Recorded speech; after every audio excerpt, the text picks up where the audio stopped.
আসসালামু আলাইকুম। আশা করি আপনি ভালো আছেন। আজকের এই ভিডিওতে আমরা এক্সপেন্ডিচারের যে ইনপুট দিতে হয় IT10BB সেই সম্পর্কে জানবো। ঠিক আছে? তো এক্সপেন্ডিচারের ইনপুট দেওয়ার আগে আপনার একটা জিনিস খেয়াল করবেন যে আপনি সাপোজ আপনার ইনকাম দেয়া শেষ। ঠিক আছে? সো আপনি যদি ট্যাক্স অ্যান্ড পেমেন্টে আসেন তাহলে এখান থেকে আপনি বুঝতে পারবেন যে আপনার কত টাকা টোটাল ইনকাম। ঠিক আছে? টোটাল ইনকাম উপরেরটা আমরা জানি কি এটা হলো করযোগ্য আয়, নিচেরটা হলো করমুক্ত আয়।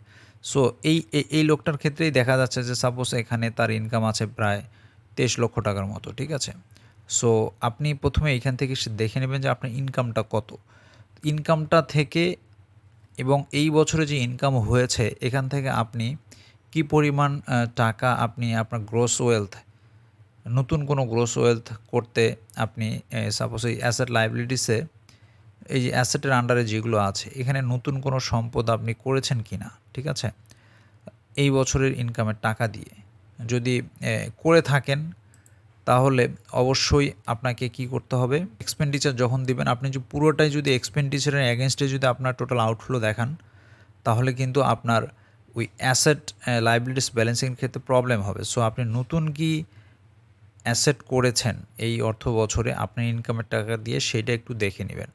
সো এই ব্যক্তি সাপোজ এনার যেহেতু ২৩ লক্ষ টাকা ইনকাম দেখলাম, তো এই ব্যক্তিটা যদি আসলেই দেখা যায় যে আসলে তেমন উনি নতুন কিছুই করে নাই, তখন উনি কী করবে? তার টোটাল এক্সপেন্ডিচার যত ইনকাম হয়েছে তার কাছাকাছি মানের একটা দিবে, বাকিটা উনি হাতে হয়তোবা দেখাবে। সো এটা এক রকমের কনসেপ্ট।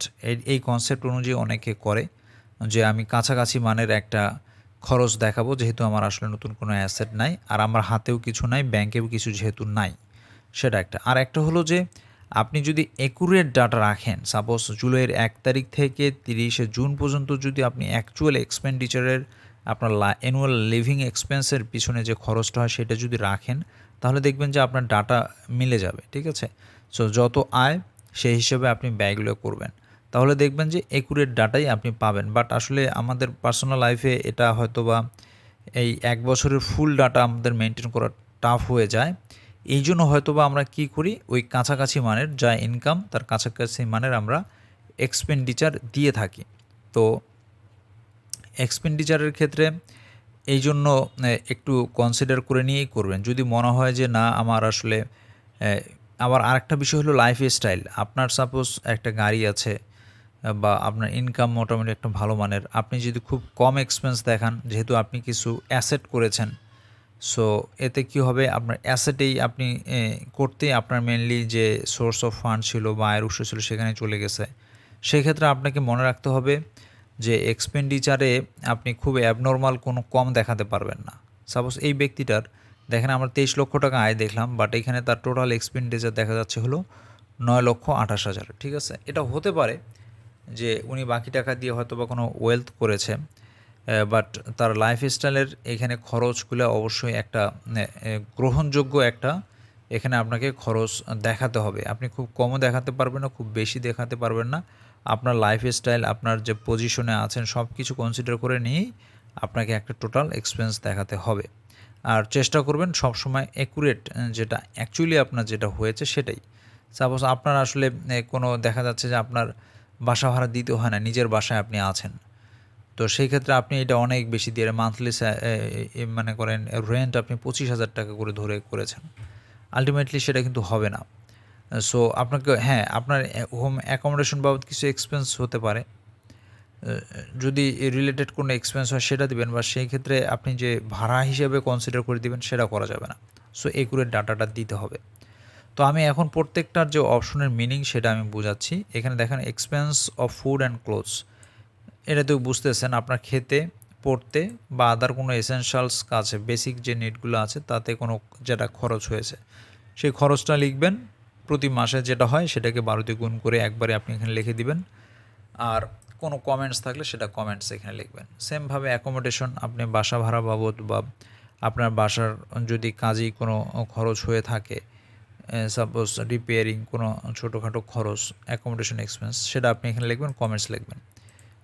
এখানে দেখেন কি আছে, ট্রান্সপোর্টেশন এক্সপেন্স এটা হলো ড্রাইভার যদি আপনার থাকে driver salary, fuel and maintenance cost দিতে হবে। আদার ট্রান্সপোর্টস থাকলে এখানে দিতে হবে।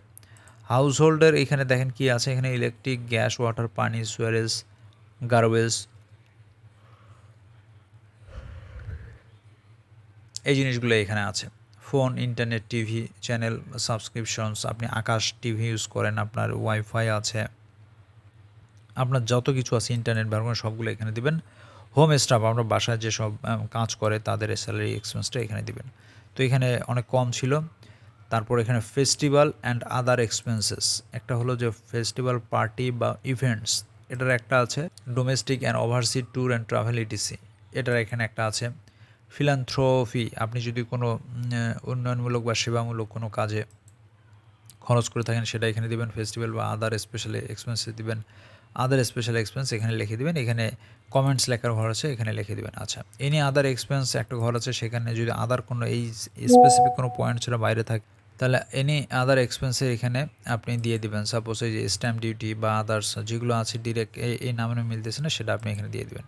তাহলে total expense relating to lifestyle এখানে আমরা পেয়ে গেলাম। ঠিক আছে, আপনার লাইফস্টাইল রিলেটেড যে খরচগুলো সেগুলো মিললেও এখানের মধ্যে দেবো আমরা।